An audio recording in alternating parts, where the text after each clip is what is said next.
Welcome, everybody, to the CPAC meeting on smoking cessation. We always start the meeting with calling on individual CPAC members to introduce themselves and declare any potential conflicts of interest. Guess I could start with Eric.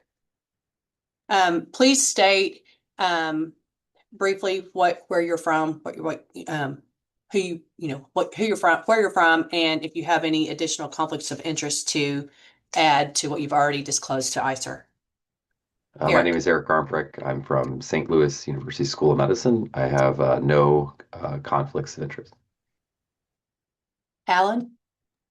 Hi, I'm Alan Balch with the Patient Advocate Foundation and the National Patient Advocate Foundation. I have no additional conflicts of interest to report. Bijan. Bijan Bora, I'm Professor of Health Services Research from the Mayo Clinic College of Medicine and Science. I don't have any additional conflict of interest. Thank you. Kurt. Kurt Vandenbosch, a pharmacist with the St. Luke's Health System in Idaho, and no conflicts of interest to disclose. Don. Associate Professor of Internal Medicine, Don Casey. Other titles listed below, and no conflicts of interest or relationships with industry. Greg. Has Greg been able to join us? We'll come back. Ingev. Hi there, I'm Ingve Falkiter. I'm a professor of medicine at Case Western Reserve University. I'm a gastroenterologist and hepatologist, and I have no additional conflicts to disclose. Thank you. Thank you. Heather. Good morning, Heather Guidone, Program Director of the CEC in Atlanta and an independent healthcare advocate. I have no disclosures or COI.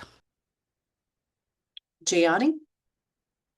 Hi, Janice Javardhana, Associate Professor and Health Economist at University of Kentucky. I have no conflict of interest. David. David Kim, Assistant Professor of Medicine and Public Health Sciences from University of Chicago. I don't have any conflict of interest to report. Timothy McBride.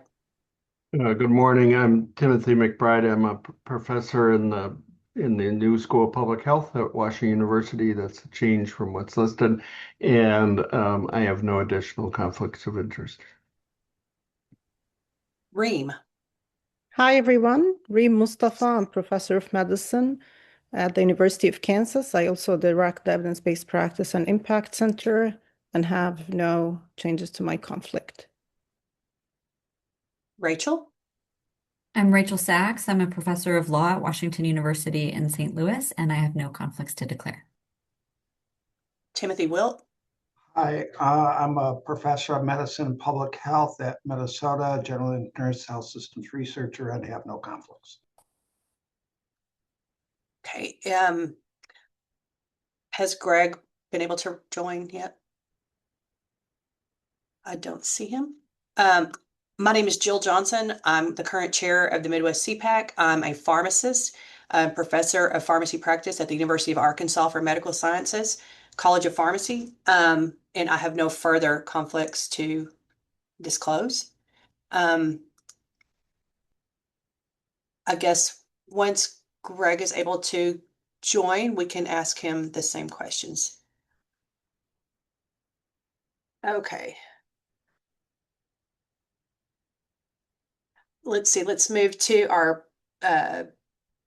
clinical experts, Dr. Hayden McRobbie.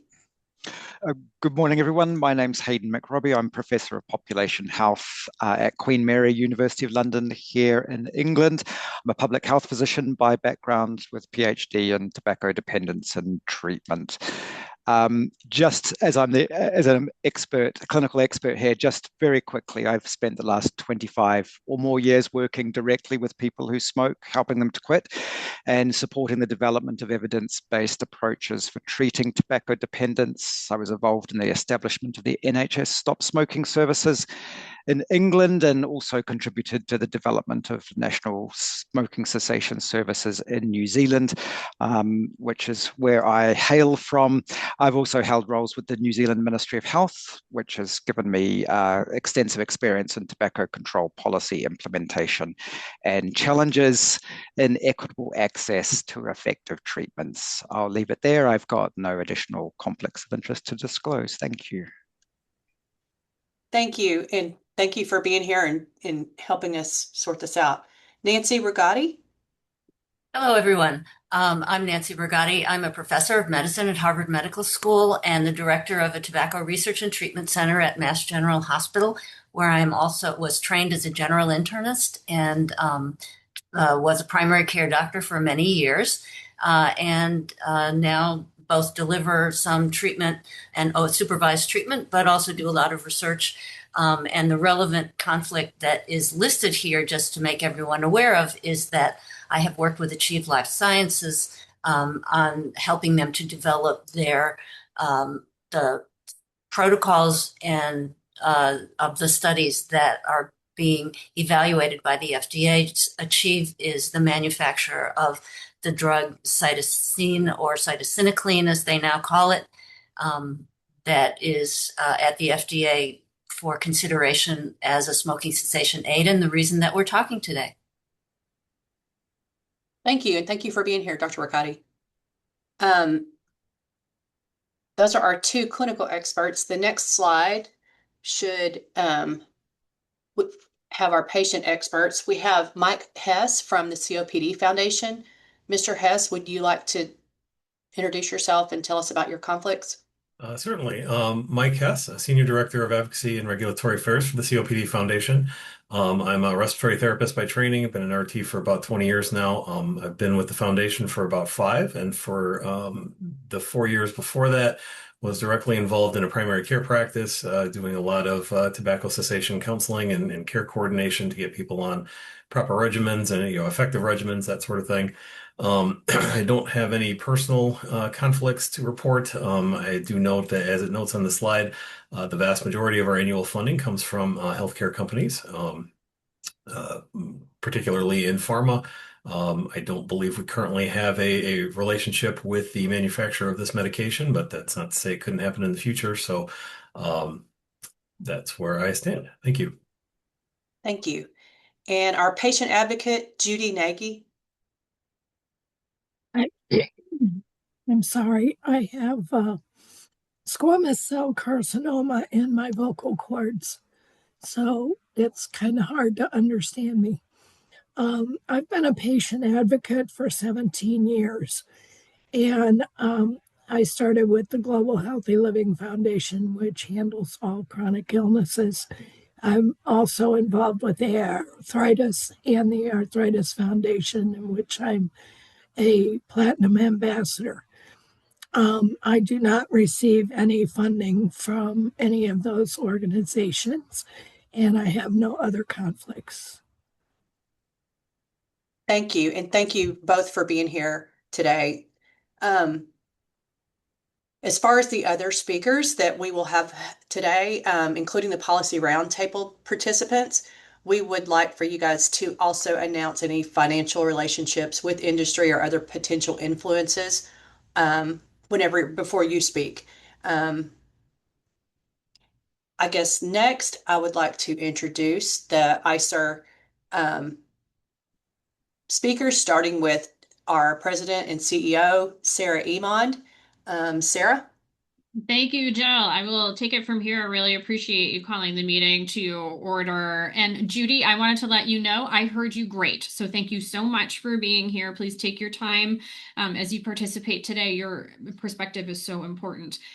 As Jill mentioned, I'm the president and CEO of ICER. It's a pleasure to be with all of you today. It's also a pleasure to be with my colleagues, David Rind, our chief medical officer, our dear collaborator, Jeff Tice, who's the evidence author today, and another one of our dear collaborators, Kung Ho Su, who led the economic modeling. And we'll be hearing from Jeff and Kung Ho in just a minute to review what we found in this review. Next slide. But what we want to do every time we start an ICER meeting is to remember why we're here. And fair warning, Things may get nerdy and wonky today. We're going to be talking about p-values and confidence intervals, and we're going to be talking about trial populations and economic models and cost-effectiveness ratios. But we're doing all of that in service to making sure that we have affordable access to new medicines. And today we're talking about a potential new medicine for smoking cessation. And when we talked with patients during our review, during our 8-month process, it was so clear to us how desperately so many patients want to be able to quit. And this quote really stuck with us. Trying to quit smoking was one of the hardest things I had ever done in my life. I saw my parents struggle with smoking. My mother died of COPD, and my father died of heart issues because of smoking. I think we all know better, but it's an addictive habit that it is extremely difficult to break. We're all going to bring our best selves to the conversation today to not bring any stigma or bias to this disease area, because we recognize that this is a substance use issue that we have effective therapies for, and we're going to talk about whether this new one kind of fits into the arsenal, and that'll be what we talk about today. And the next slide. So when we are in this situation, we often are excited because, and I think there's one more click on this slide. There we go. Thank you so much. What happens when these treatments are approved? Sometimes there's celebration. Sometimes there's been communities that have been waiting a long time for a new option. Sometimes in some of the reviews we do, it might be the first time there is a therapy for a particular condition. But the system is left with a lot of questions, and the questions don't end with FDA approval. We have questions about the comparative effectiveness. How does this compare to what we already do? Where does this fit among all of the options that we have available, maybe even beyond just medicines? And what's really important to us, it's a core part of our existence to make sure we do not shy away from conversations about costs. What is a reasonable price to introduce new medicines into a system to ensure sustainable access for everyone? And we always take an opportunity, because we have such pleasure to have such an august group with us, with these patient experts, the clinical experts that you just got to meet. We want to hear from them about what do we need to do better in the future? What are the future research questions we need to answer? Where can we take the field to better serve patients? Next slide. And one of the reasons we don't shy away from cost is because I don't think any of us are escaping the headlines right now. We are having a crisis of affordability in our healthcare system. We have employer-sponsored insurance rates going up 9, 15, 20 or more %. We have subsidies that have been lost for Affordable Care Act plans, and meaning that we might see uninsured rates go up because those plans become unaffordable. We have more and more data linking those costs to bad outcomes for patients because they're having trouble paying for the care, paying for the medicines that they need. And we will not shy away from questions of how this disproportionately impacts those who've already been historically disadvantaged by the healthcare system. And I think everyone here today knows we can do better and make different choices. So we're going to think about this particular drug in the context of the broader healthcare system that deserves to have responsibly priced, affordable treatments for patients that aren't raising costs for others. Next slide. And that's because we can hold two things together at the same time. We can hold in our hands and in our heads and hearts that we want to very much focus on the patient with their doctor or their clinician, their respiratory therapist in the room, talking about what they need. But we also can do that while remembering the impact that certain decisions in the healthcare system have on everybody else in the healthcare system. And when we hold those two things together, we can make certain choices and decisions about what it means to pay for value, to have affordability, and to really, truly inspire future innovation that helps the next round of patients. Next slide. We are ICER. We are celebrating our 20th year. We invite you to join in that celebration. We were formed in 2006 as a research program at Harvard Medical School. And here we are today as an independent nonprofit doing this work with philanthropic support, which we'll detail in just a moment. Our Midwest CEPAC is an independent group of experts that we convene a couple of times a year to talk about a different new therapy. They are experts in evidence-based medicine, health economics, patient and consumer advocacy, the methods of public health, and we're very grateful that they're with us today. Next slide. I warned you about that funding. You can see more details on our website, but all of our research is funded by nonprofit foundations. And so that ensures that we can take an independent view of the analysis without any fear of potential influences on judgment. Any money we do take from those who participate in the healthcare system, like life sciences companies, health plans, or hospital systems, only supports our policy leadership forum and the policy summit that we hold each year. Next slide. I mentioned that it takes us about 8 months to do a review. And so this is a little bit of a journey that we can represent here on this slide for what it takes to get to this point. And this is also an opportunity for me to thank our collaborators at the University of California, San Francisco and the University of Washington Modeling Group. We introduced Jeff and Kung Ho earlier, as well as the clinical experts and the patient experts who participate today and who have, some of them have also participated in reviewing the draft report that we put out for public comment. After we got that public comment, we revised it, shared that report with this Midwest CEPAC to form the basis of the conversation today. When we wrap up today, we'll talk about the final steps of summarizing what we learned and what we hope to have happen in this particular area in service to affordable access, and when you can expect the final report in about a month or so. Next slide. We're going to talk about value today. We could have a very long conversation about what does that mean, but in 30 seconds, let me just share how we think about value and how we're going to talk about it today. The issues in green are things that are relatively easy to answer with data. You can see from a clinical trial program for a new therapy for a life-limiting condition, whether or not it helps you live longer or not.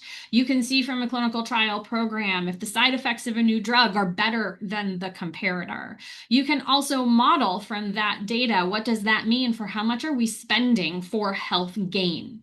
But it's also important to remember that there are things beyond what you can measure in the green boxes that are critically important to understanding the comparative value of a new medicine, and that's represented in those blue boxes. Those special ethical priorities, those benefits beyond health, you will hear the CEPAC today debate those in this particular area with input from the patients and the clinicians themselves. And that gives us as complete a picture as we can have about the comparative value of a new medicine to inform evidence-based policy making, which is what we want at the end of the day. Next slide. All right. You've made it through the introduction. Next, we're going to hear from Jeff Tice on the clinical evidence. Kung Ho will then join us to talk about the economic model that was designed to answer some questions about the cost effectiveness of this new potential medicine. We'll hear some public comments and then take a break. The Midwest CEPAC will then come back and go through a set of voting questions that will talk about the comparative effectiveness. It'll talk about those other benefits, those special ethical priorities. And after another break, I will come back to join you to talk about what do we do with that information? What does that mean for evidence-based policy making? Where are there opportunities to ensure affordable access, both for patients and for the system for this new medicine? We'll end with some reflections from the Midwest CEPAC, and we'll be wrapping up by 4 p.m. Central Time today. With that, it's my pleasure to introduce Dr. Jeff Tice, who will be joining us to talk through the clinical evidence. Jeff, over to you. Great. Thanks so much, Sarah, and good morning, everyone. Next slide, please. I just want to acknowledge my collaborators in putting all the clinical evidence together, Dimitri and Keaton and Sol Sanchez. They really did the heavy lifting in pulling together all of the data. We have no financial disclosures or other conflicts of interest other than support from ICER to write the report. Next slide, please. So smoking is the #1 preventable cause of death in the United States. It represents about 500,000 deaths annually. And the total costs to the healthcare system and our economy are about $600 billion every year. That reflects direct medical costs and lost productivity. In addition, patients themselves spend $76 billion every year on tobacco products annually, and the modelers did include that in their evaluation, as you'll hear from Kung Ho later today. Next slide, please. So why do patients smoke? They tell us that they get positive feedback with short-term stress relief from the smoking, and they associate with pleasurable activities. A cup of coffee after a meal with a cigarette, or getting together with friends at a bar.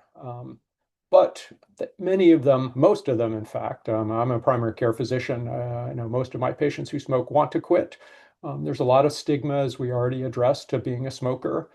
And just living with the addiction, the inability to quit, is really hard for patients. And of course, we're also concerned about the long-term health consequences, many types of cancer, cardiovascular disease, lung disease, and death. Next slide, please. So standard management is behavioral support, empathy, understanding motivations to quit, triggers with smoking, strategies to quit, setting a quit date. There's well-developed cognitive behavioral therapy and motivational interviewing techniques for doing that, and that's really the core for all smoking cessation efforts. But we also have a number of pharmacologic therapies to assist, to add on to the behavioral support. This includes nicotine replacement, particularly combinations of long-acting and short-acting nicotine therapies, varenicline, bupropion, and e-cigarettes that contain nicotine. Next slide, please. So we're going to focus on two populations, primarily adult cigarette smokers interested in quitting. I just want to acknowledge that most have tried to quit before. In the key clinical trials we'll look at today, the average number of quit attempts was 4, so not an unusual situation. We will also focus on e-cigarette users interested in quitting. We're not modeling this population in part because the long-term health consequences of e-cigarette use are still controversial, and we're still learning about them, so much harder to model that. Next slide, please. So our intervention is cytisinicline. It's also known as cytosine, as you've heard earlier. It's been used for smoking cessation in Eastern Europe for about 50 years, maybe more than 50 years. It's a plant alkaloid that's derived from the seeds of an acacia bush. The standard therapy in Europe is a 25-day taper, starting with 1.5 milligrams 6 times a day. So challenging 6 times a day, but a rapid taper. And I just wanted to acknowledge that varenicline was actually designed based on cytosine. So Pfizer knew that cytosine worked and designed a new drug explicitly to have better penetration into the brain, the CNS, and it has a longer half-life. And that was approved in 2006. That's the last drug that was approved for smoking cessation. So it's been 20 years since we've had anything new. Both are partial agonists of the nicotine acetylcholine receptor.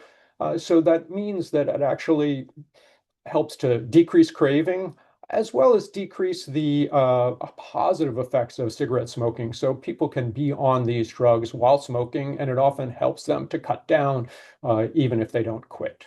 And cytisinicline, the actual formulation that we're talking about today, is a 3 milligram dose 3 times a day for 12 weeks. We're focusing on 12 weeks. They studied 6 weeks, but 12 weeks was more effective. So we're assuming that's what the FDA indication will likely be. That's similar to varenicline, which is a twice-a-day drug studied primarily for 12 weeks as well. Next slide, please. So comparators will be behavioral support alone, varenicline, because that's the most effective therapy we have alone. And there's a lot of interest in e-cigarette use for smoking cessation, so we are comparing it to e-cigarette use as well. Next slide, please. The outcomes, the primary outcome we focused in our review was continuous abstinence for weeks 9 to 24. So through the full 12 weeks of the therapy plus an additional 12 weeks. So that's almost 6 months. There are some data suggesting that if patients are abstinent for 6 months, they continue to remain abstinent for a longer period of time. So that's a reasonable surrogate for long-term continuous abstinence. Of course, that's really what we want, as well as reductions in cancer, cardiovascular disease, and lung disease, but those require much longer trials, and no therapy for smoking cessation has ever been studied long enough to demonstrate the reductions in health outcomes. So we're going to have to use our modeling to assess the impact there. Next slide, please. Now I'll turn to the clinical evidence. Next slide, please. The key clinical trials are listed here. The ORCA-2 and ORCA-3 are more or less identical phase 3 studies. Both had a little over 500 patients randomized. They were followed for 24 weeks, 12 weeks on therapy, and an additional 12 weeks of following cessation of therapy. The average age was about 52, 53. And the primary outcome in both trials was continuous abstinence for weeks 9 to 12. This is confirmed by checking for carbon monoxide in exhaled breath to make sure that they truly are abstinent and are not just requiring basing this on self-report. Then we have a phase 2 trial, the ORCA V1 trial among users of e-cigarettes containing nicotine. This was a smaller trial, 160 patients, a shorter follow-up. Interestingly, younger patients, not surprising that e-cigarette users are younger than smokers, but the same primary outcome. And on the basis of that trial, the company has designed and is launching a second trial, the ORCA V2, a much larger study, 800 patients will be randomized, following a similar design to the ORCA 2 and 3 trials, 24 weeks of follow-up with a primary outcome the same, continuous abstinence through for weeks 9 through 12. But again, they will look through week 24. Next slide, please. So we're going to focus right now on cigarette smokers, and this is the comparison between cytisinicline and behavioral support. That's the population and interventions in the two phase 3 trials, the ORCA 2 and ORCA 3 trials. I won't go through all of the details here. The quit rates through 12 weeks and 24 weeks are presented here, but we performed a meta-analysis combining the data from the two trials for weeks 9 to 12. An average of 23% more patients quit through week 24 through week 12 with cytisinicline compared to placebo. This dropped to 16% when we got out to 24 weeks. Next slide, please. This again is in the population of smokers. Now we're comparing cytisinicline to varenicline. There are no head-to-head trials, so we used network meta-analytic techniques to do indirect comparisons. And the key number here on this slide is the relative risk or risk ratio of 1.1 with a credible interval of 0.8 to 1.7. So no significant difference between cytisinicline and varenicline. Both were effective, hence the bolded text versus behavioral support alone, but no important differences between the two in the outcome of continuous abstinence through week 24. Again, both of these drugs were studied for 12 weeks of active therapy, but followed for an additional 12 weeks. So we have almost 6 months of follow-up. Next slide, please.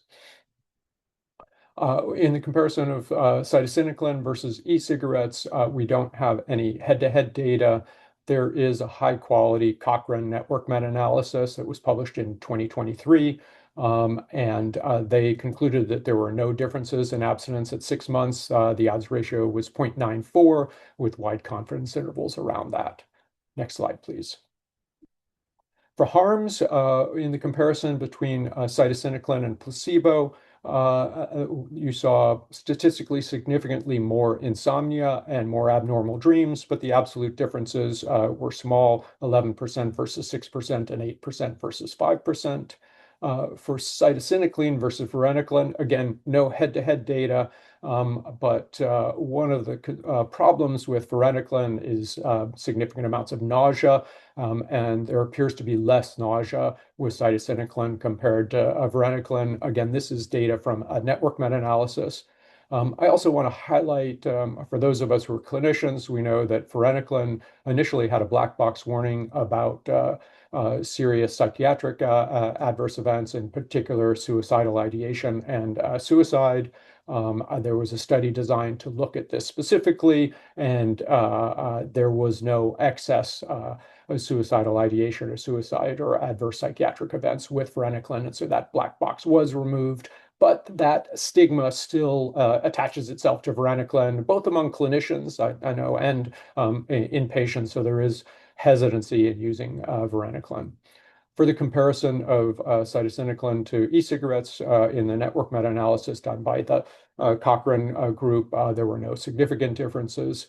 And importantly, for all three comparisons, there were no differences in discontinuations due to adverse events, despite the dreams, the nausea, and so on. No differences between cytisinicline and varenicline in discontinuations due to adverse events and in serious adverse events. And that applies for all three of these combinations. Next slide, please. In terms of subgroup analyses and heterogeneity, the ORCA-2 trial did report on this, and they found no effect modification by age, gender, or prior quit attempts, number of prior quit attempts.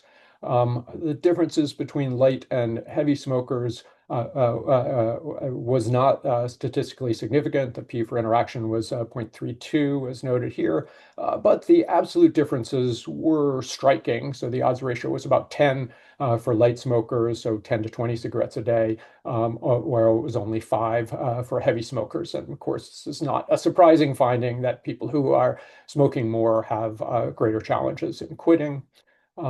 There were also data on patients who carried a diagnosis of COPD.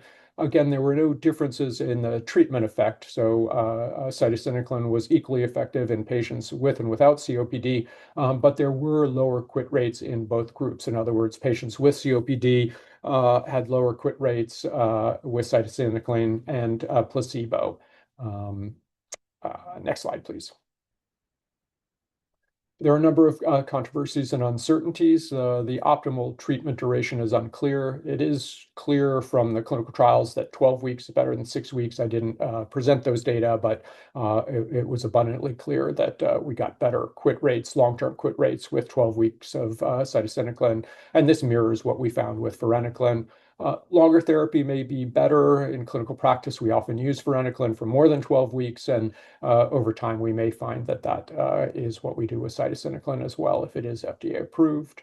An important caveat is that patients with serious mental illness were excluded from these trials, despite the fact that they have higher smoking rates. So we are concerned particularly about this population because they have much higher smoking rates than the general population, and clearly we'll need more research there. There's also limited evidence for cytisinicline in terms of vaping cessation. We look forward to the results of the phase 3 ORCA V2 trial. And finally, the comparison between cytisinicline and varenicline, we only have indirect evidence. Ideally, we'd have direct evidence to find out whether this reduction in nausea really does translate into better adherence, less discontinuation, more effective smoking cessation, or whether the differences in dosing regimens impacts adherence and effectiveness. So we really would like to see direct evidence there. Next slide, please.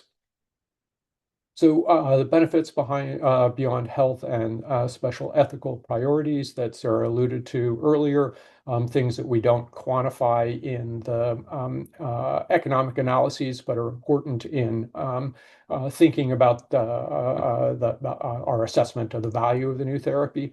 Clearly, there is substantial unmet need. We have way too many people who are still smoking, and we need to help them quit, and we'll have big health benefits to our healthcare system and our general population if we can get more people to quit.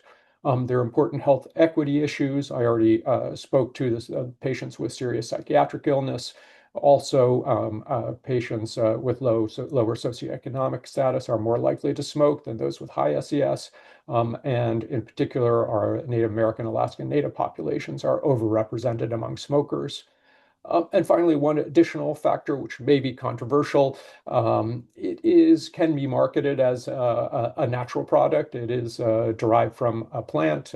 As some people have pointed out, tobacco itself is a plant, so not all natural substances are good for us. But many patients will be attracted to the idea that this is a natural product, and they may help some patients make another quit attempt, which is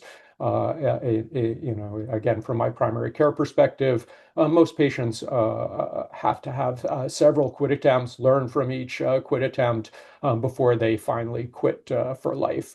So this may be an additional factor that helps spur an additional quit attempt. Next slide, please. We received a number of public comments, in particular from the manufacturer, Achieve Life Sciences. They highlighted that cytisinicline is a new chemical entity. We actually went to the FDA webpage related to their submission, and the FDA notes that cytosine is a synonym for cytisinicline. And we went to the Achieve Life Sciences website, and they touted one of the trials of cytosine, the RORA trial, that demonstrated significantly fewer side effects with higher quit rates for cytisinicline, in parentheses, cytosine. So we're not quite sure why they keep harping on this. They seem to acknowledge that they are the same substance. It is a different formulation. But that was the major public comment we received on our draft report. Next slide, please. So I'm going to summarize the data now here. And again, we're focusing on cytisinicline 3 times a day for 12 weeks in cigarette smokers. Compared with behavioral support alone, there are substantially higher abstinence rates through weeks 24 and minimally more adverse events, insomnia and dreams. I will say an important consideration is also the Bayesian prior. We have 50 years of use of this chemical in a slightly different formulation with some real-world studies with minimal behavioral support demonstrating effectiveness in smoking cessation and no surprising adverse events coming up from millions of people using this around the world. So as opposed to many times when we're examining new drugs where we have very limited patient experience with it, in this case, I think we have a lot of experience. So we have a high prior probability that this is an effective and safe therapy. And we have 2 large randomized trials also demonstrating effectiveness with this new formulation. Compared with varenicline, there appear to be similar abstinence rates for weeks 9 through 24 and less nausea, but both of these are indirect comparisons. We don't have any direct comparisons, so somewhat less certainty because of that. And compared with e-cigarettes, there appear to be similar outcomes and harms, but much less evidence. And there are some concerns about long-term harms of e-cigarette use, which we likely will hear more about today from some of our public commenters and other folks during the discussion. Next slide, please. The summary of cytisinicline in users of e-cigarettes compared with behavioral support.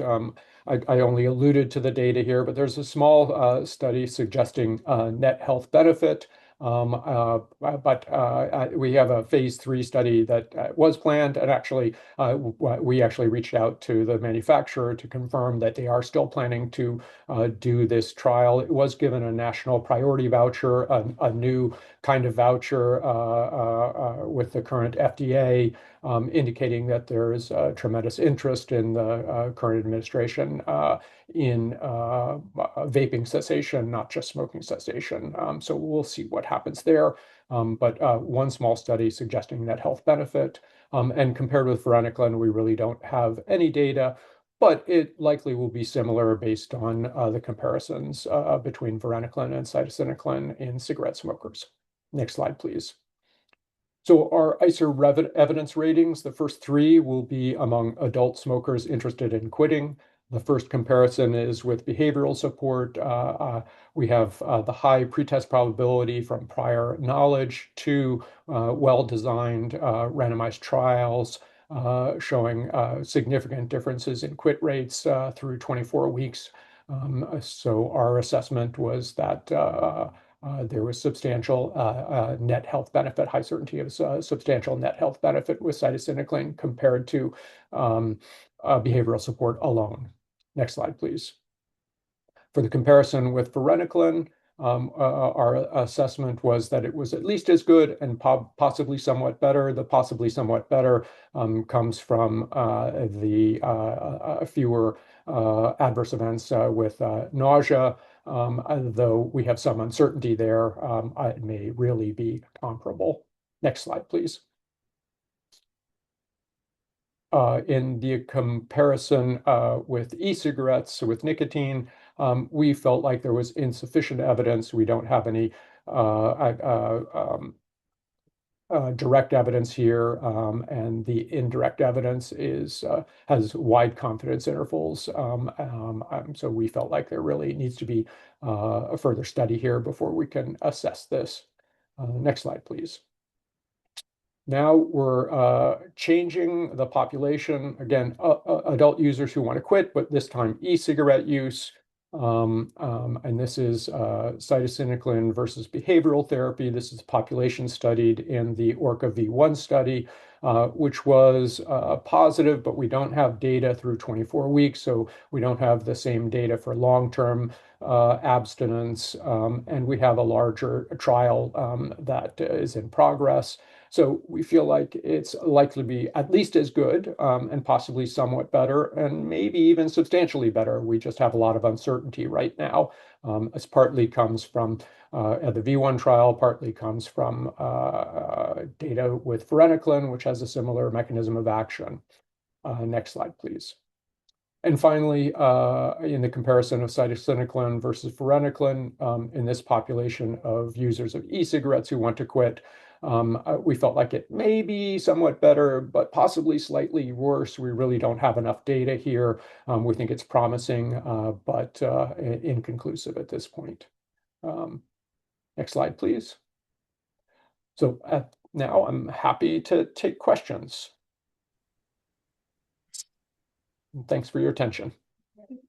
So for the Midwest CPAC members, this is your opportunity to ask Jeff questions. Let's start with Tim. Jeff, thank you and your team for really, again, doing a really great job. I'm going to ask maybe just a bit multi-pronged if I could.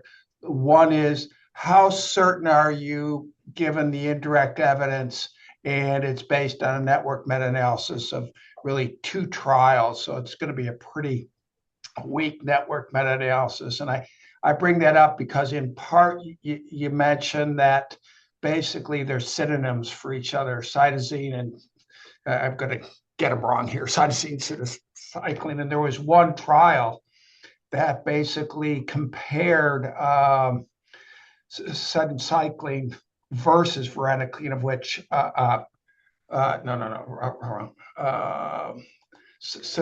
let's see, the other one that Hayden was a author on that basically showed less effectiveness than varenicline, or at least it was non-inferior with that.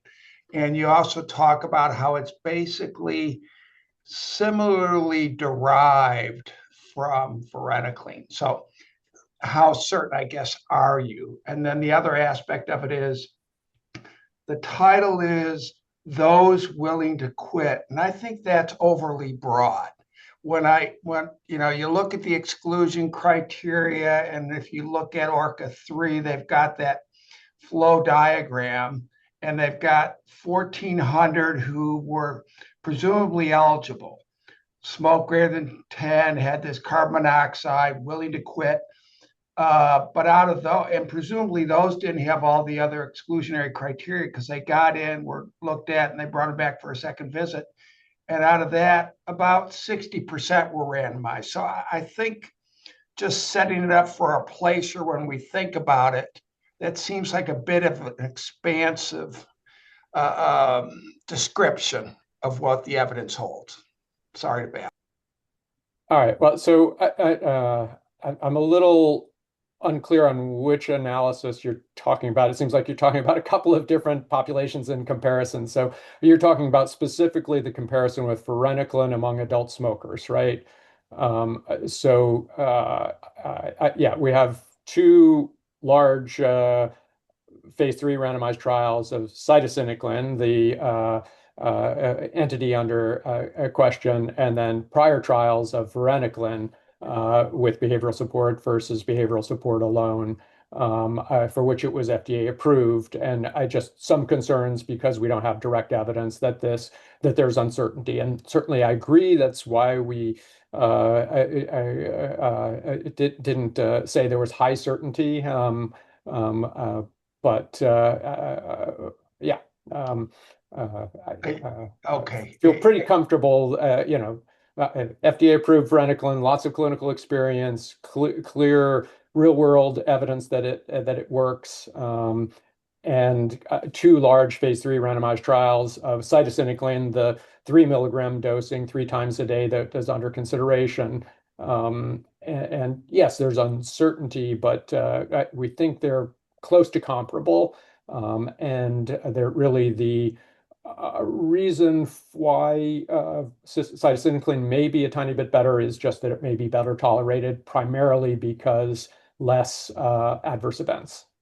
And you didn't Yes, think there are always concerns about generalizability in any randomized trial. Any randomized trial population is, usually healthier, more motivated, and gets more support than what happens in the real world. I actually think going from 1,400 to 500 is better than most randomized trials in terms of the funnel. And if you look at the V1 trial, it was even greater than 50% of the patients who were screened were actually enrolled. I think that's actually amazing, having done some clinical trials. Yes, there are issues with generalizability, but I think it generalizes to many of our patients who want to quit smoking. Thank you both. And Reem? Tim, did I cover everything for you? All right. I think Reem is up. Yeah, thank you, Jeff, for the really nicely done report and work, and also the presentation. And I'm gonna carry on the discussion around the generalizability. So I think the point I want to bring up is, in addition to the general concern about generalizability from trial to real world, what happens, I do think it's probably fair to say explicitly that the level of behavioral support that they have received in these trials will extend way beyond what typical behavioral support patients may receive in real life, if this is used. And I wonder if this is an additional concern to say, and is it fair to say that the results we see between that issue and the issue that people with severe psychiatric conditions have been excluded, which would have had much higher rates of smoking and potentially an important group, that the results we're looking at are the best case scenario if at all. So just want to kind of talk about that. Yeah, absolutely. So just to be clear for everybody, the behavioral support was every time the patients came in, they got 10 minutes of behavioral support with a trained tobacco cessation specialist. And everybody acknowledges that this is more than most of our patients get when we prescribe these medicines. I will say there are, again, with the older formulations, cytosine, and Dr. McRobbie can speak to this, there are more pragmatic trials where they just referred people to quit lines. They didn't even know for sure they went to quit lines, and cytosine was still more effective than behavioral support alone. I think we'll see lower rates of quitting in both the cytisinicline group and the behavioral support group. The question is whether the delta is bigger or smaller with less behavioral support. I mean, I think most primary care physicians are at least trained in motivational interviewing and do a little bit of this kind of support with their patients, but not every week. And we many of us have, tobacco cessation centers where we can refer patients to, but that costs money, so there are barriers. But there are free quit lines where they will give some telephone support, which is helpful because patients can schedule that. They're usually very flexible, but it's not this level of support. So yes, there's no question, I think, that the absolute quit rates will be lower in both the behavioral support arms and in the cytisinicline arms in the real world. And I think I highlighted the concerns about this vulnerable population of patients with serious psychiatric illness. We all know are way overrepresented in smokers now, when we really need more work in that population, including studying cytisinicline in that population. So thank you, Reem. Yeah, go ahead. Regarding generalizability, would Nancy or Hayden like to comment on the generalizability of the trials? I'm happy to comment on the two trials I've been involved in, but just to note that these trials are with the old dosing regimen over 25 days. So we're not talking about the 3 milligrams 3 times a day here. But there was one trial conducted in Australia that was a head-to-head trial that I think one of the previous speakers just had raised. Now, this was head-to-head with varenicline. This was the trial with an offer of quit line support. So they've said the participants were offered referral to the general Australian telephone support line. And in this trial, the results at 6 months, so the 6-month continuous abstinence rates, biochemically validated, were 11.7% in the cytisinicline arm and 13.3% in the varenicline arm. This was a non-inferiority trial, and these results did not meet the non-inferiority margin set. Another study that was undertaken in New Zealand, again, a head-to-head trial, and Jeff noted this trial. This is the RoOrder trial, undertaken in Indigenous, New Zealand Indigenous Māori population. This also compared cytisinicline with varenicline, and this had very low levels of behavioral support as well that was either delivered by the prescriber or a local stop smoking service, or really not much at all. So it's a pragmatic trial. Again, the results at 6-month follow-up were 12.1% in the cytisinicline arm and 7.9% in the varenicline arm, and again did not meet. That was not statistically significant. Again, a non-inferiority trial. So at the moment, in the pragmatic world, we've got some no statistically significant differences here between these two groups, but both were of real world behavioral support. Thank you for that. Nancy, would you like to comment further? I was going to agree with what Hayden said, and would make some of the same points. One other thing that is slightly different topic is that in the Australian trial that Hayden referred to, there was a comparison of side effects between the cytosine and the varenicline, and there was less nausea with, so there was one head-to-head direct comparison that looked at that. Thank you. Okay. Don, what question do you have? Yes, thanks, Jeff. This is great as usual. I'm sort of dovetailing with what Reem talked about. Certainly the heterogeneity of the practice delivery sites, all the way down to peds, unfortunately, is a problem. But, my interest is understanding the heterogeneity of the population we're trying to serve, vis-a-vis, especially those who are already documented, let's say, recent myocardial infarction or recent early stage non-small cell lung cancer, where the motivation may be much more powerful and much more effective, and perhaps maybe more beneficial, given that there might be a certain biologic effect of the agent. So wondering if you could talk about that. It's important in general practice for the person that walks in, but I think there seems to be some opportunity here, and I'm sure the data hasn't addressed that yet, but I did raise that in the pre-session. Yeah, I mean, good point. I mean, I think, again, we use these opportunities in clinical practice to bring this up again, and sometimes it is a time of motivation, just like when people get pregnant, it's also a time sometimes when we can get people.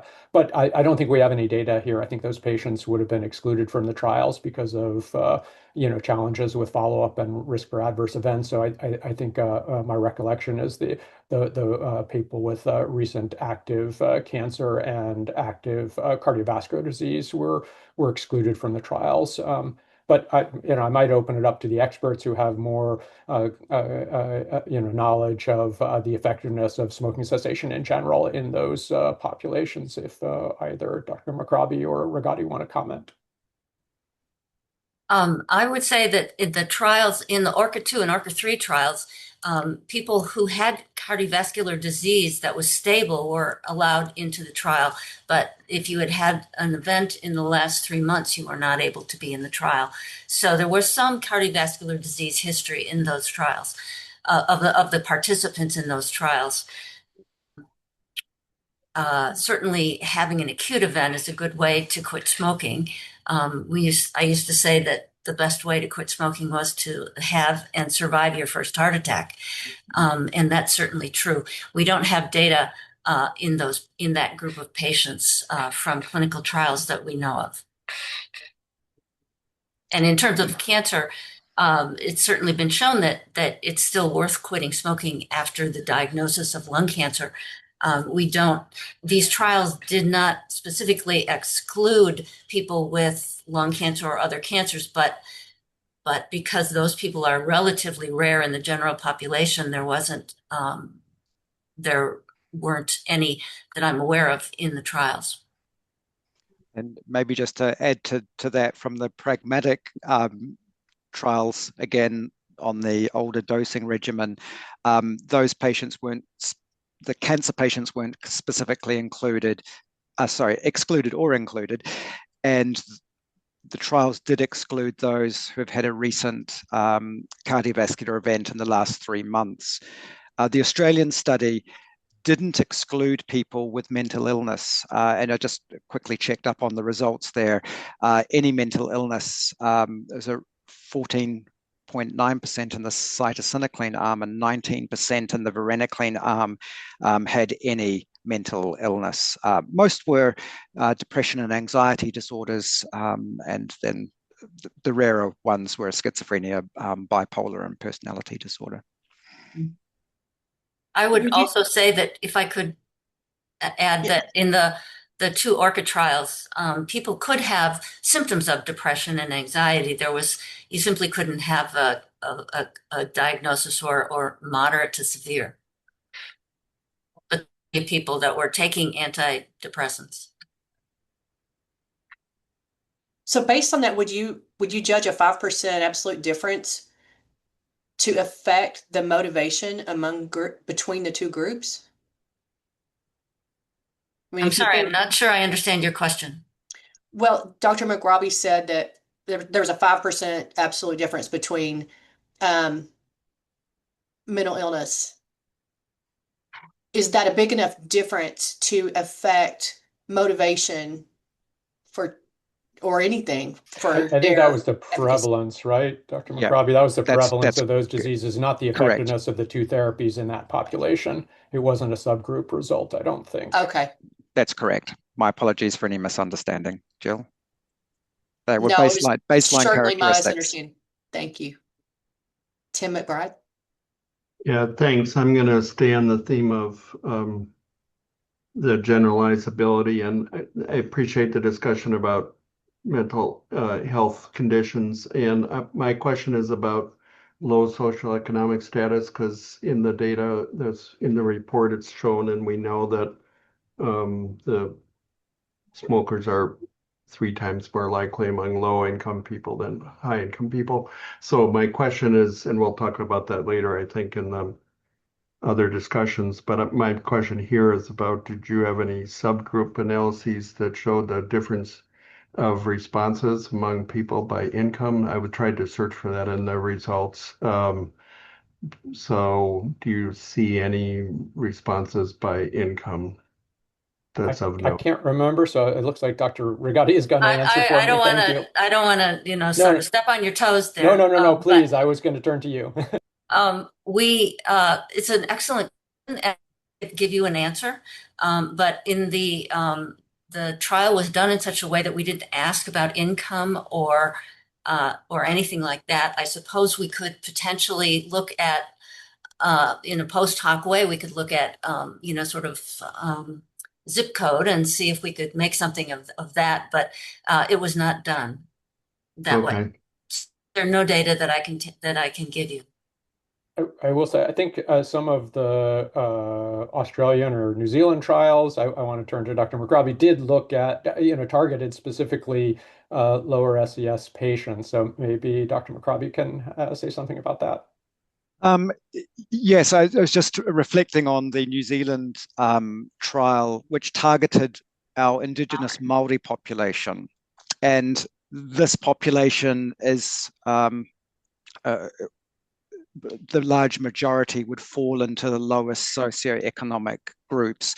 They also recruited from an area I used to work in, which is one of the most deprived geographical locations in New Zealand with the highest smoking rates.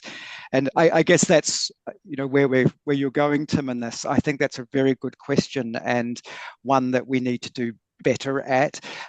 We are looking at that more now. We've just completed a trial of e-cigarettes versus NRT in Australia that was directed entirely at people from lower socioeconomic groups. Yeah, you get my gist. My question is the response may be less in the lower socioeconomic categories, not only based on price, but other reasons. Thanks. Thank you all. So I think it's time for us to move on after an excellent review of the clinical data from Dr. Tice and everybody's comments. We're going to move on to the presentation of the economic model. So I'd like to introduce Kang Ho Soo, PharmD PhD from the University of Pittsburgh in Pennsylvania. Kang Ho, would you take us through the economic model? Sure. Hi, everyone. My name is Kang Ho Soo, and I will be presenting on the economic portion of this presentation. Next slide, please.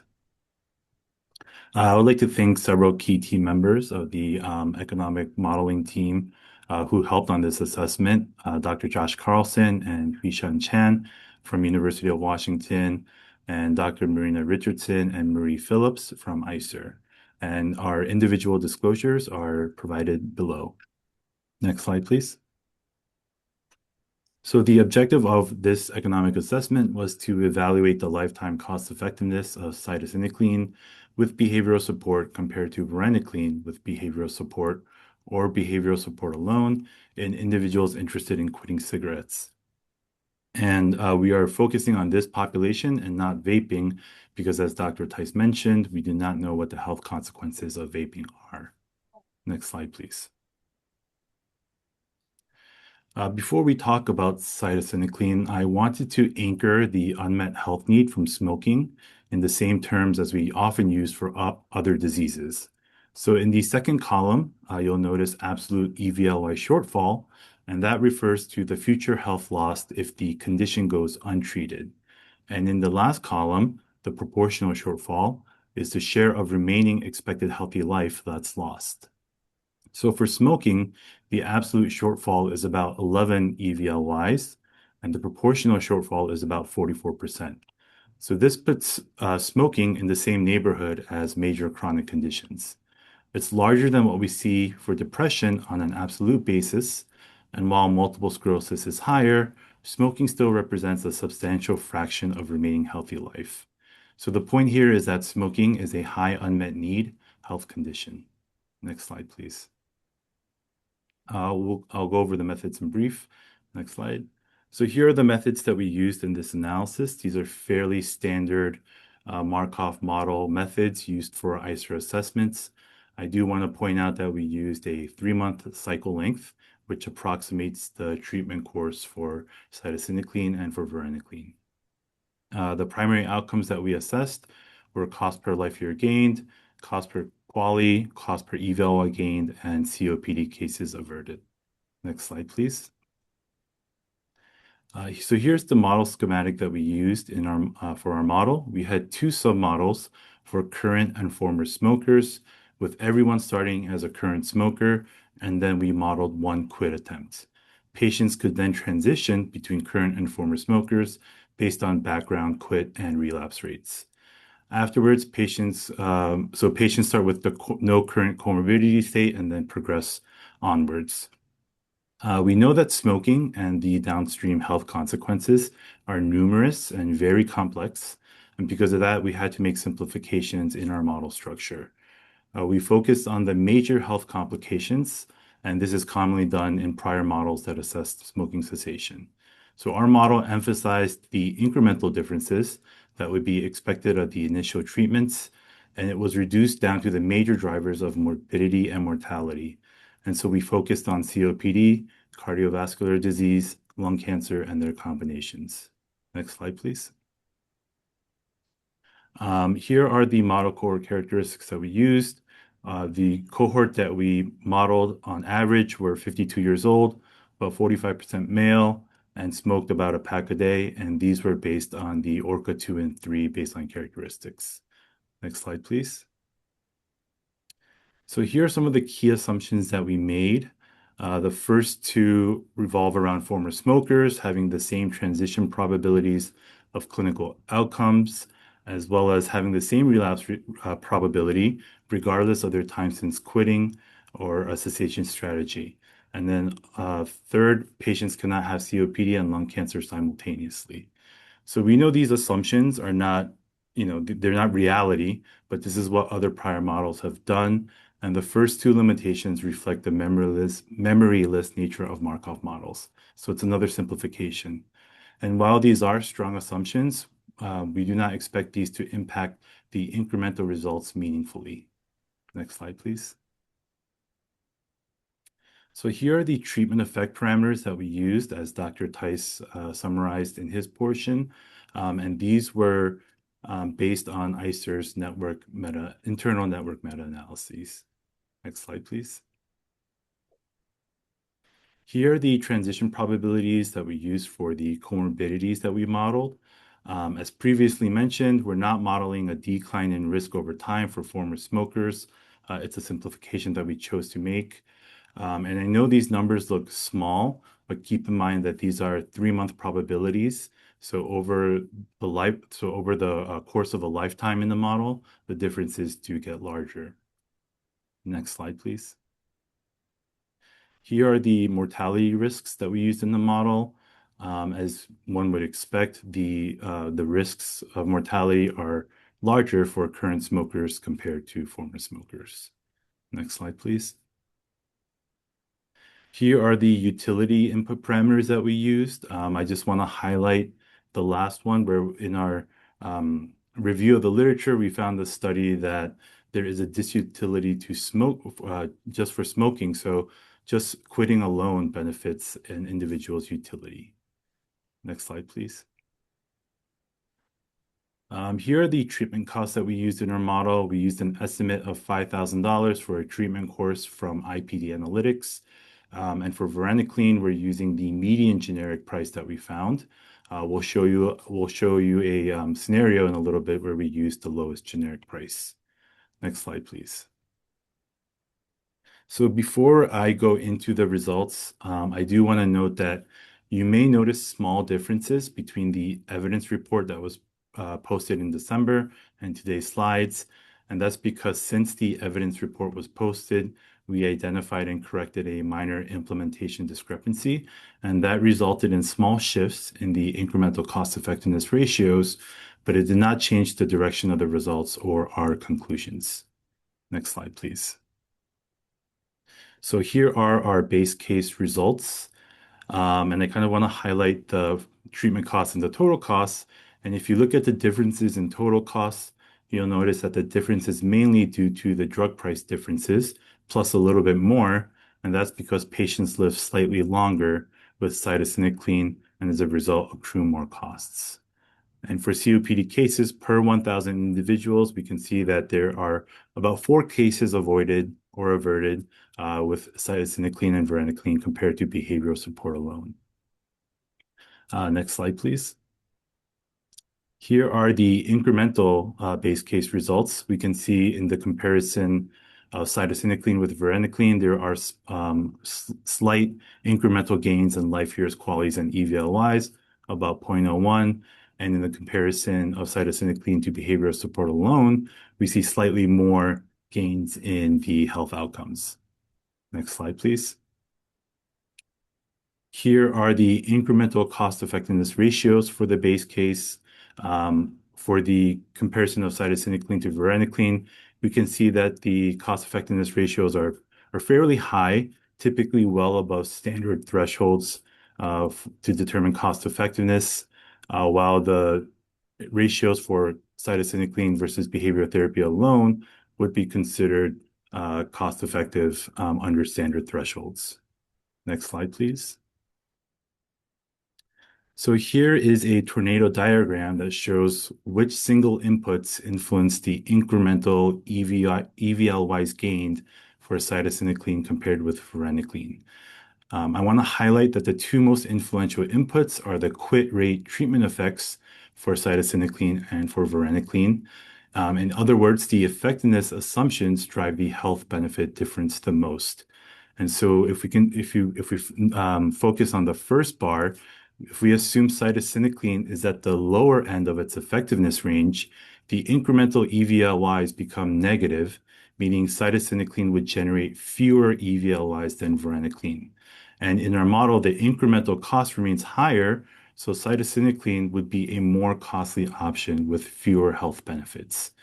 And in that second row, if we assume varenicline is at the higher end of its effectiveness range, the incremental EVLYs move to 0, meaning the 2 treatments deliver essentially the same EVLYs, and so cytisinicline becomes a more costly option with no added benefit. Next slide, please. Here are the results of our probabilistic sensitivity analysis, where we varied all input parameters in the model simultaneously. And as you can see in the comparison for cytisinicline versus varenicline, cytisinicline is unlikely to be cost effective at commonly cited thresholds, where against behavioral therapy, behavioral support alone, it is likely to be cost effective. Next slide, please.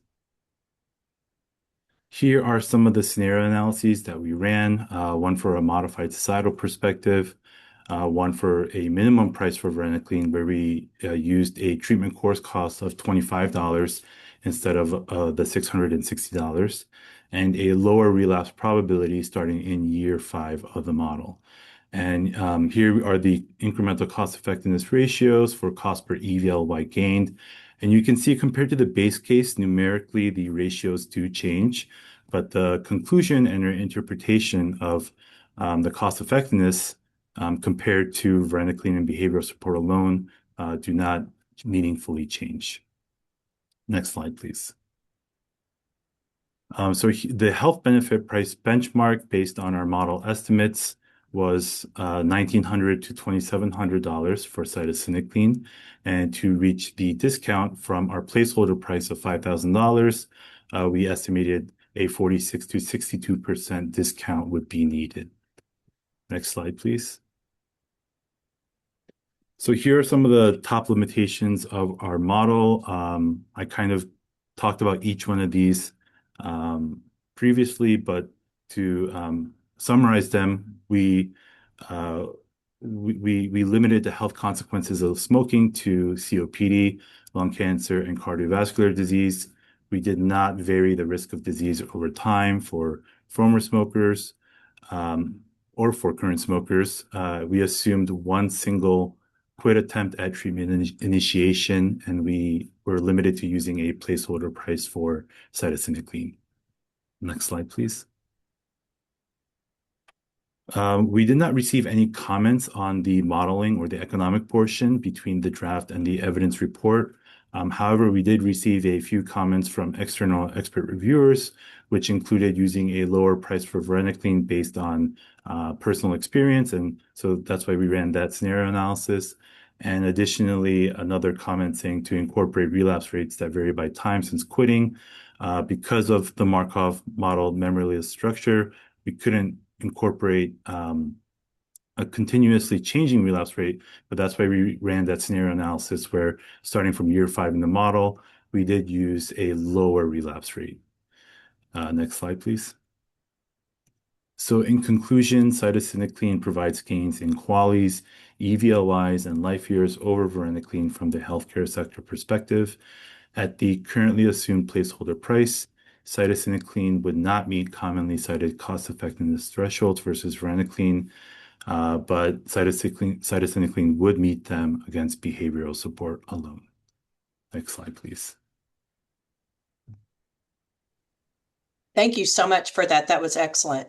I'd like to start with particularly asking Mike or Judy if they have questions or comments about either of the previous two presentations.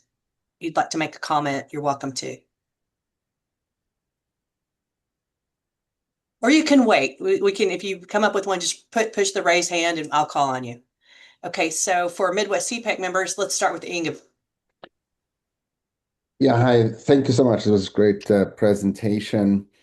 Although we talked about applicability before, and I have no problems, thinking that the relative effects, even if your absolute quit rate is lower because you don't have that support, still remains intact about probably 3 to 4 times or 2 to 4 times as better than placebo. But when you model it, that would obviously affect your pricing.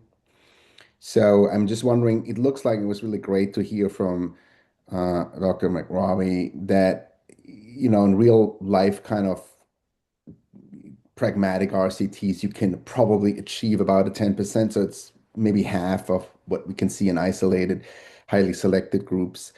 And I was wondering whether you had the chance to potentially do a sensitivity analysis with that half effectiveness, not sorry, with a half, single arm kind of quit rate, but keeping the relative risk intact. So keeping the 3 to 4 effectiveness intact. Thanks. Sorry, so to summarize your question, you're asking if we ran a sensitivity analysis where we lowered the background or the default cessation probability lower, but keeping the relative risks the same? Yeah. We didn't run a scenario analysis on that, but we did that was one of the third most or second or third most based on what outcome we looked at, but that was a influential parameter to the model. And so that is in the evidence report. I didn't include it in the presentation, but that was an influential model parameter. I don't think it changed just taking a quick look. Yeah, so that didn't meaningfully change the interpretation of whether we believed cytisinicline was a cost-effective therapy or not, but it was influential in that it did move the cost-effectiveness ratios a little bit. Thank you. Thank you for the answer. Bijan. Okay, thank you, Kang Ho. So I have two questions. First one was about maybe I didn't get it. With regard to the incremental cost effectiveness ratio for the first, the table that you showed, I thought it should be 500,000 because it's simply like, the incremental difference in cost is 5,000 divided by 0.01, which is the difference in quality, right? Or maybe something else is going on, you might be waiting or whatever. So that part I didn't know. I hope you're getting what I'm saying. So that is the first Yeah. part. Yeah, so just to answer that, it's probably due to rounding. It's because I forget the exact numbers, but because of the rounding that we're using, that's Would have probably been. why it's not the 500,000 Okay. ratio that you're expecting. Yes. And my second question is more like, it would be helpful for me and probably the audience as well here, how you incorporated the fact that the long-term effectiveness is seemingly kind of going down pretty significantly. Like, if you look at the ORCA 1, ORCA 2, in both of them, like if you consider 9 to 12 week, the abstinence rate, it was, I think, about 33%. And then when you consider 9 to 24, it went down to 21. So it's about 36% decline. And similarly for ORCA 3 too, I think it's kind of, about 32 or 33% decline.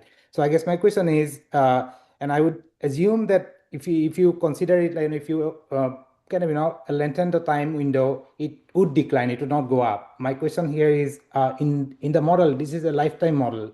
So how exactly did you sort of, incorporate that declining effectiveness? Yeah, so to answer your question, we didn't model that. So we just modeled a one-time treatment effect based on because we were using a 3-month cycle, which approximated the one time or the entire treatment course period. But yeah, if we had if we used a 1-month cycle instead of a 3-month cycle, you're probably right in that if we saw a decline in the treatment effectiveness, we probably would have seen a larger cost effectiveness ratio compared to behavioral support alone. So, I might jump in here as well. I mean, I think they did model additional people starting to smoke again. So numbers that weren't as effective, but there are some data, and maybe the clinical experts want to comment here, that once you get to 6 months, the decline flattens out substantially. So many people think 6 months or 24-week abstinence is a reasonable marker for long term. It's not perfect. Some people will start smoking again, and that was captured in the model, but that it's not that steep decline we see between 12 and 24 weeks. Okay, thank you. Tim Will. Thanks. I just a couple questions on the model.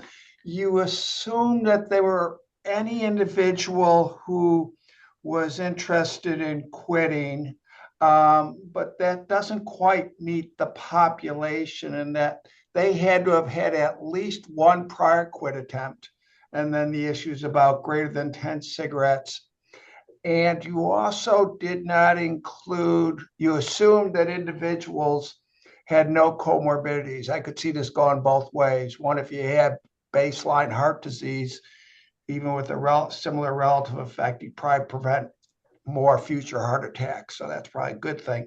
But you didn't model folks, you included people who probably had EGFRs under 60, and those people were excluded from the studies. All those, I think, have an impact on the potentially eligible population if this, gets into practice and budget impacts.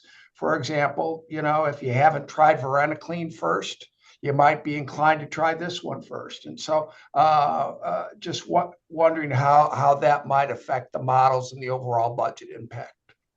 Yeah, great question.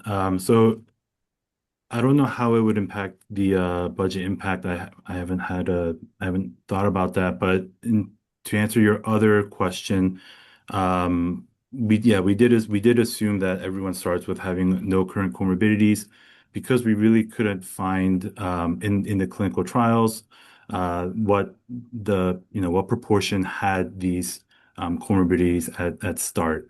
And in addition, other prior models that we looked at kind of made that same assumption. There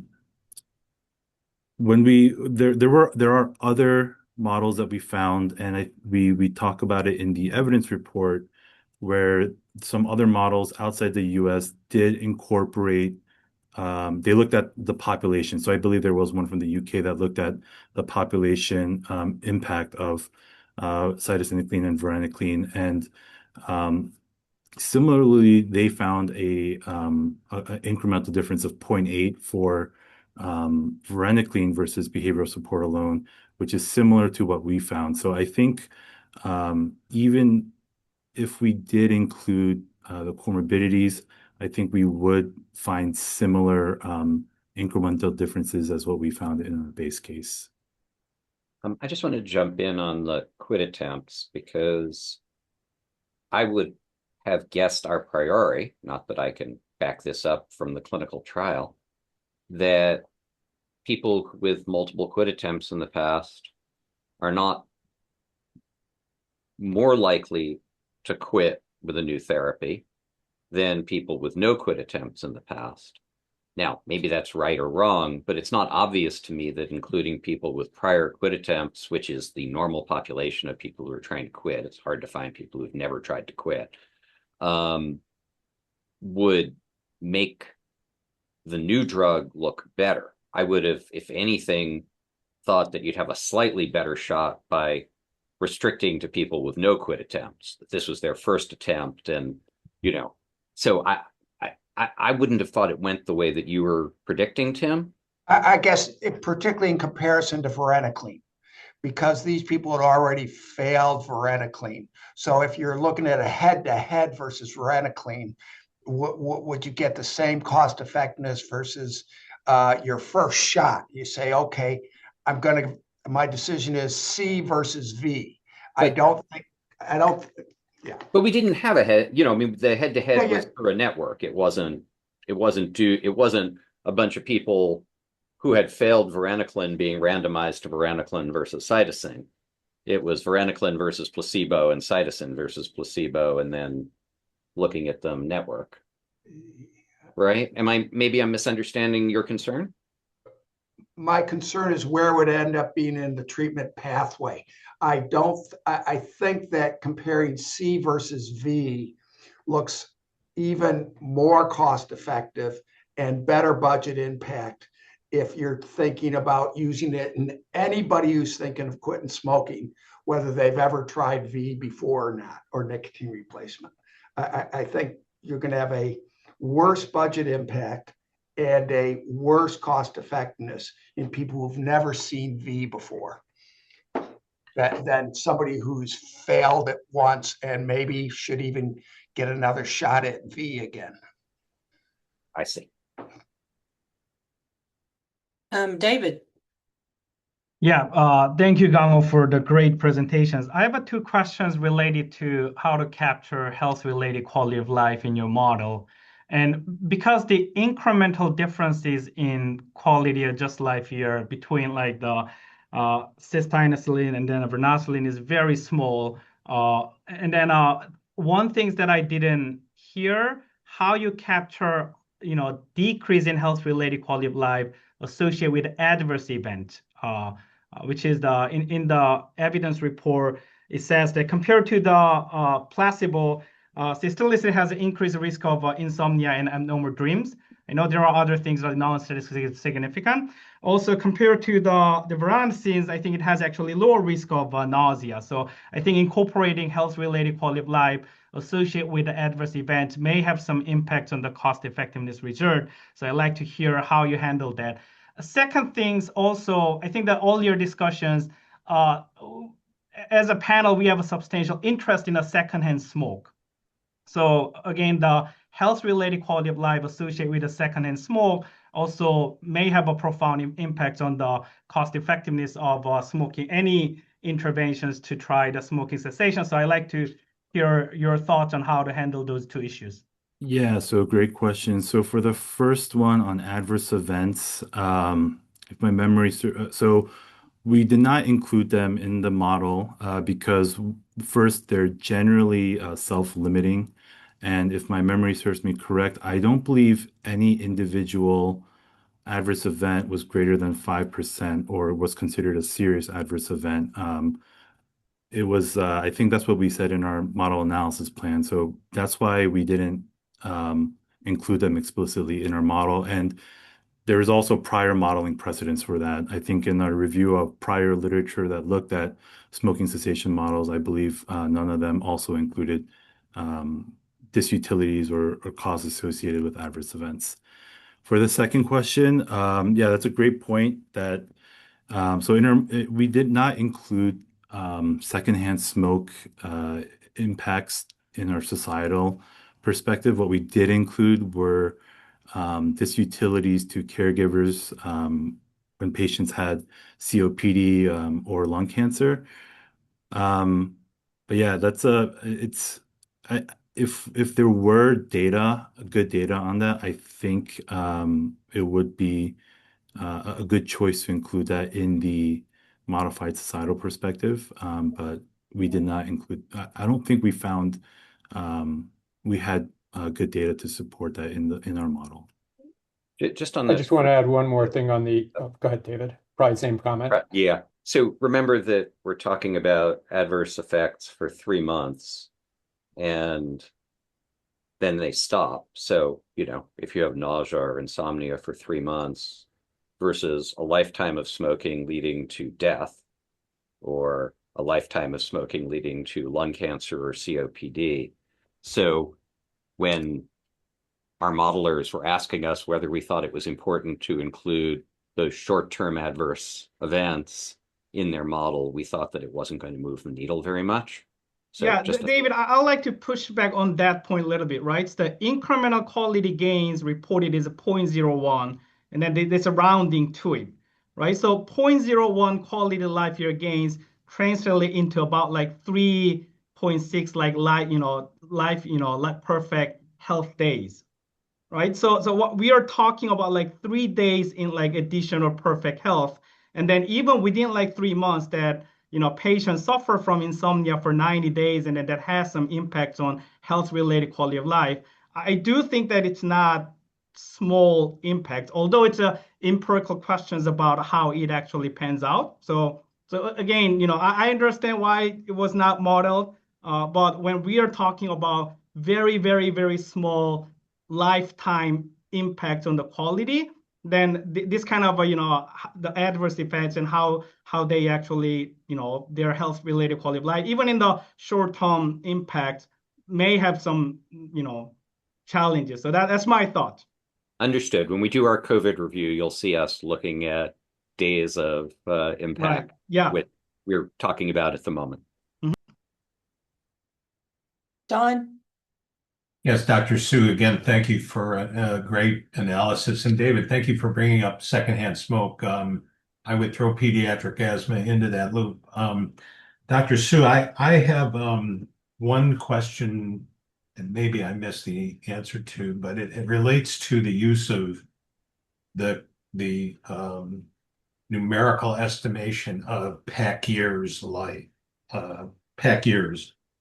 Was there an estimate or an assumption of a range of pack years, or was there one chosen? And I bring that up because my gut tells me that the longer you smoke, the harder it is to quit. But that's one thing. But it also may be a marker for burden of disease as well, even without diagnosis. And the second is really more of your opinion, given that I think we're largely talking about avoidance of developing of chronic illnesses. And back to my original comment to Jeff about the development of, I'm sorry, the treatment of people with chronic illnesses who have the ability to quit smoking, especially if there is population level data showing that quit rates actually can have concrete survival benefits and quality of life. So I'm wondering if you can answer the first question and then just give me your opinion about the modeling of the second issue. So, sorry, just to could you just summarize the second part again? Well, I'm interested in your model, as I understand it, is you're assuming that you're avoiding the development of chronic illnesses, right? And my question is, how would you apply this modeling approach to people who have chronic illnesses already, who would benefit from quitting smoking from the standpoint of survival and probably quality of life? And that's really more your opinion. I'm more interested in the pack years question to your analysis. So Yeah, sure. So for the pack years, we included that because in our modified societal perspective, we factored into the patient costs how much money they're saving from quitting smoking. And so they went from smoking about a pack a day to smoking 0 packs a day. And so that's why we incorporated so we didn't incorporate pack years, but we incorporated the daily how much they're smoking on a daily basis for that scenario analysis. And then I think for the second question, I think I mentioned in a previous answer that there are smoking cessation models that looked at how it impacts a country's population health. And so I forget the exact, or there is a one from the UK perspective where they looked at among current smokers, what would be the impact if it was either cytisinicline or varenicline, but they modeled that. And so there are models out there where there are good data available for countries, but in the US, we could not find good sources to kind of replicate that kind of model, or those estimates. But yeah, it's hard to say like what I think. I still think though that the incremental differences would remain relatively similar to what we're currently assuming in our base case.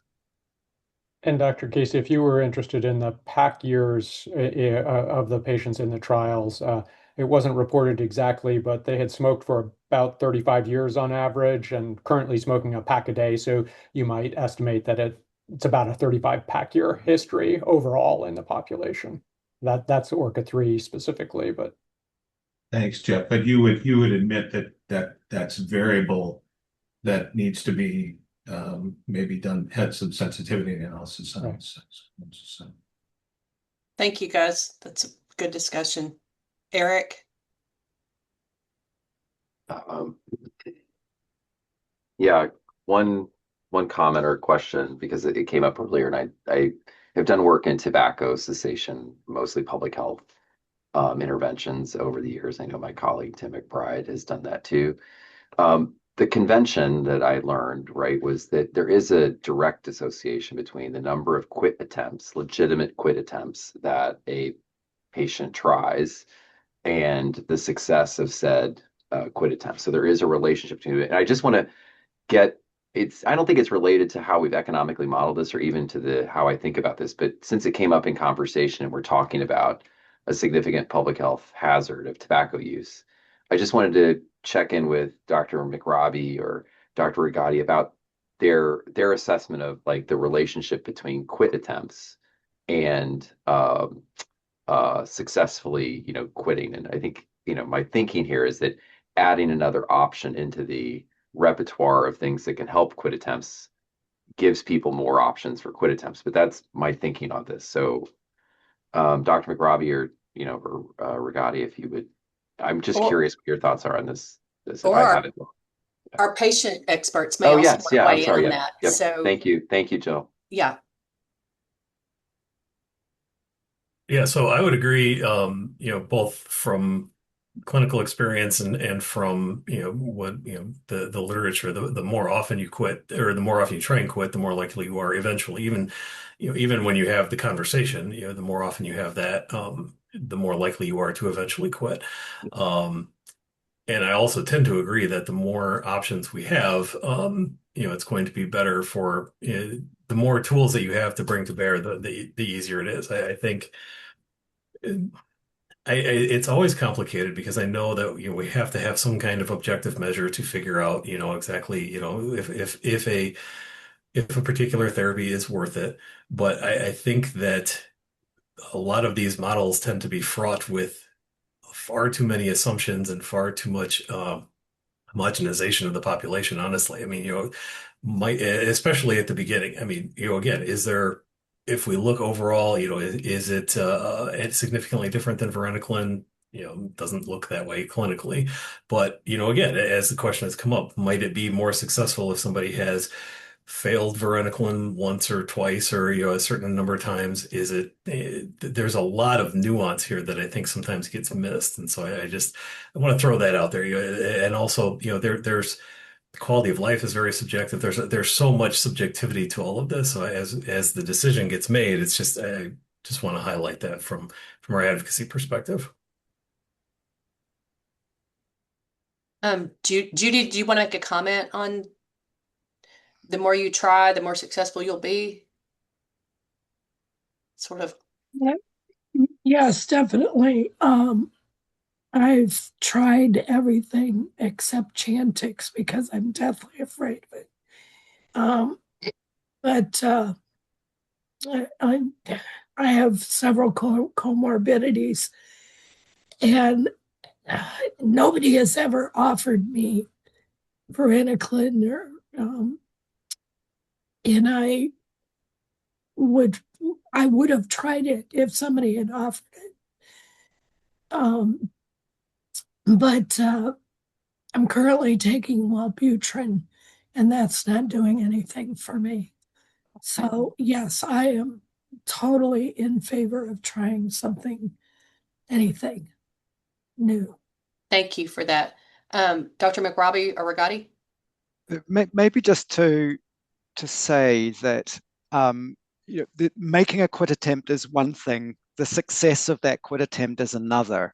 And they're slightly independent of each other, of course. And if you're using effective treatments, then the likelihood is you'll make less quit attempts over time than if you just keep trying without any support whatsoever.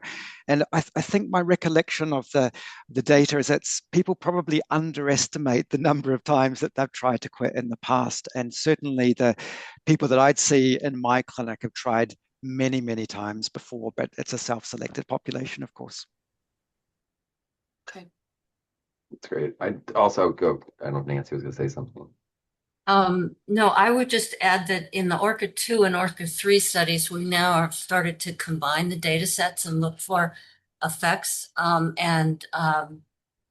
is an abstract that's been submitted that shows that the number of quit attempts or the likelihood that you've taken another medicine, which most of these patients did, that it didn't change the effectiveness of the medication of using cytisinicline.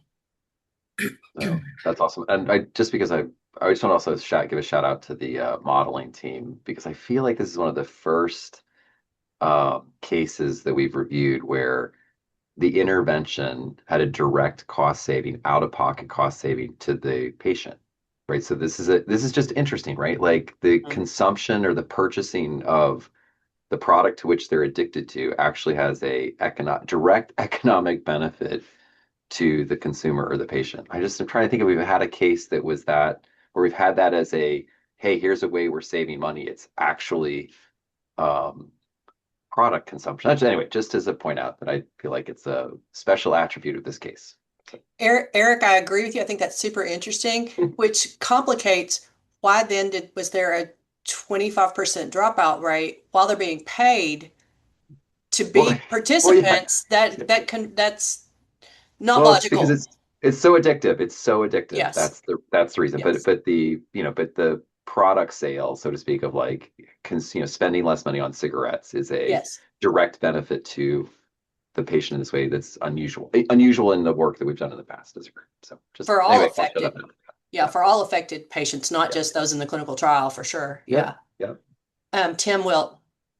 Hi, thanks. Dr. Rigotti, perhaps I'm curious, and it was stimulated a little bit by Judy's comment of that nobody had offered her varenicline, which I find really surprising. I don't know your whole medical condition, but and where C may fit in for somebody who's, quote, never been offered or presumably never thought to be a candidate for it. But again, looking at your concert flow diagram, I see 1,400 patients who seemingly were eligible. They smoked enough, they were willing to quit and all that. And then about 600 of them were excluded. Could you give us any gestalt as to why they got seemingly eligible and willing, but then were excluded? And do you have any information on comorbidities?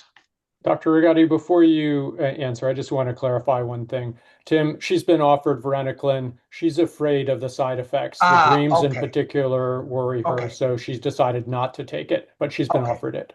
Okay. And just to clarify once more, in case there's confusion for Judy, varenicline is the generic name for Chantix. Yeah, okay. Sorry, I apologize if I missed that. Sorry. Yes, thank you very much for clarifying that. Okay, so could you state your question again? Sorry. A little better understanding of the exclusion criteria, those who were excluded from the trials, in part because the top of that concert flow diagram says that they had, were currently smoking, were willing to quit. And I think there was one other reason how they got there, but then somehow they got excluded and it wasn't fully elaborated as to why not. And then do you have any information on comorbidities? There were a lot of reasons. I can't quote them to you. I'd have to go back and look at the data. But the one kind of thing is you had to for a whole week, you had to show that you would actually provide, you would text your cigarettes per day, so that you had to look like you would be a reasonable candidate for a clinical trial before you were in. And some people didn't smoke enough because it had to be 10 cigarettes a day or more. Occasionally people just sort of changed their mind and didn't want to, when they realized what it was involved in actually coming into a site every week for 12 weeks and then some more, decided to drop out. It's really a mix of things. The other was the comorbidities, but I guess I would then ask. Oh, the if I'm seeing a comorbidities. patient in my There clinic, is a trial, and I think that it was referred to by Dr. Tyson in his presentation that showed that there were some patients with COPD. It was self-reported COPD, but we found that it didn't make a difference in terms of your success. We've looked a little bit at at people with self-reported cardiovascular disease. This is not epi study quality information. This is what people said to their doctors when they got a medical history. And it looked like, so we're going to look at that. But we did not honestly get a sophisticated, as I would consider a sophisticated, sort of diagnostic history. How do you think these people would be for somebody? I mean, you are or were a general nurse. How would you say these folks would be as somebody like showing up at my VA clinic or something like that? Or primary care clinic. I think that Doc, I want to quit. I'm sorry, what? Doc, I want to quit. I've tried once and I want to quit. I think people were pretty serious about wanting to quit in this. I think so. I mean, there are always, when you run a clinical trial like this, some people who are more like professional patients. But it was quite serious, and many of the patients that I took care of, because we were one of the sites of Orca 2, were quite serious about wanting to quit, and had tried a lot of different things, and were really looking for something new.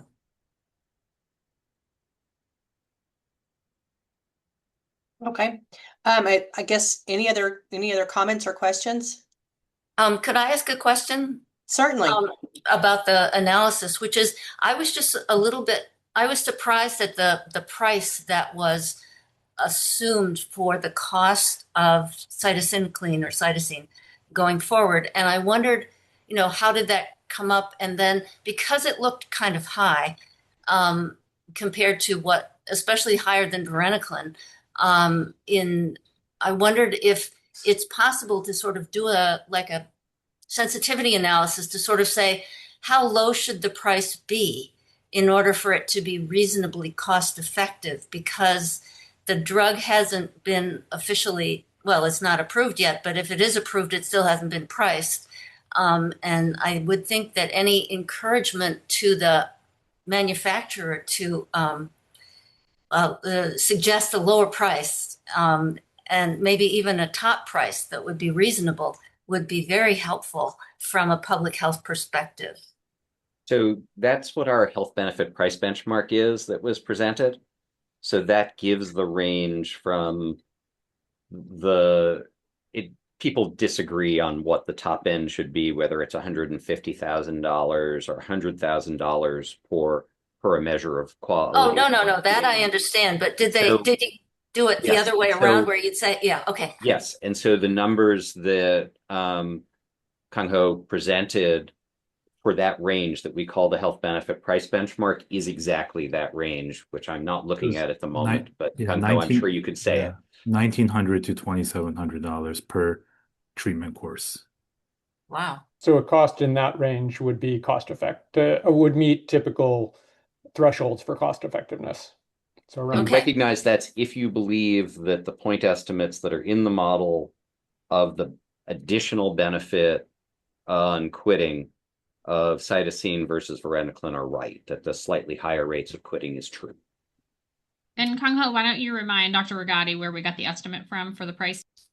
Yeah, I was actually going to ask David to talk about IPD analytics because I forget exactly what IPD analytics is, but they're basically a consultancy. There are a number of consultancies that will look at pricing of drugs, and I wish it were the case that on average we saw prices coming in much lower than what they suggest, and maybe that will be what happens this time, but that isn't that common.